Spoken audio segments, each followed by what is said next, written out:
Morning, God. How are you this morning? Today, I want to tell you a story about my school library. My school library. My school has a library. It is near basketball courts. Big and clean. The walls are green. There are some things in the library. They are textbooks, novels, Al-Quran, and comics.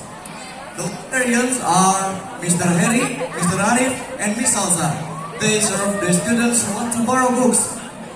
I and my friends go to big time. We usually read or borrow books there.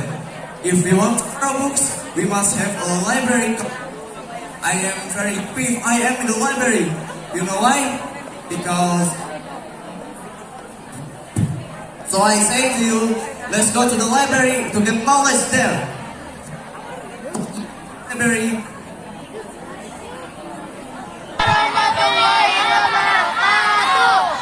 Sampurasun.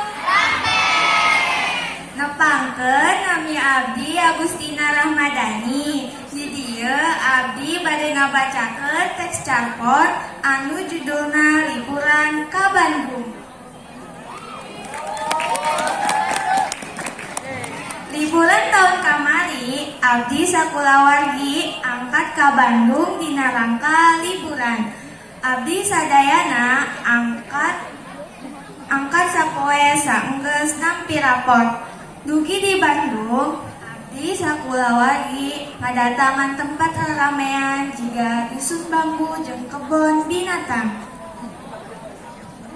Sanggeus bosen jeung ngarasa puas, abdi sakulawargi mondok di hotel daerah alun-alun. Salajengna kaping 31 Desember, abdi sakulawargi angkat ka bumi pun uwa di Buah Batu. Kempel ngarayakeun nungi pergentosan taun.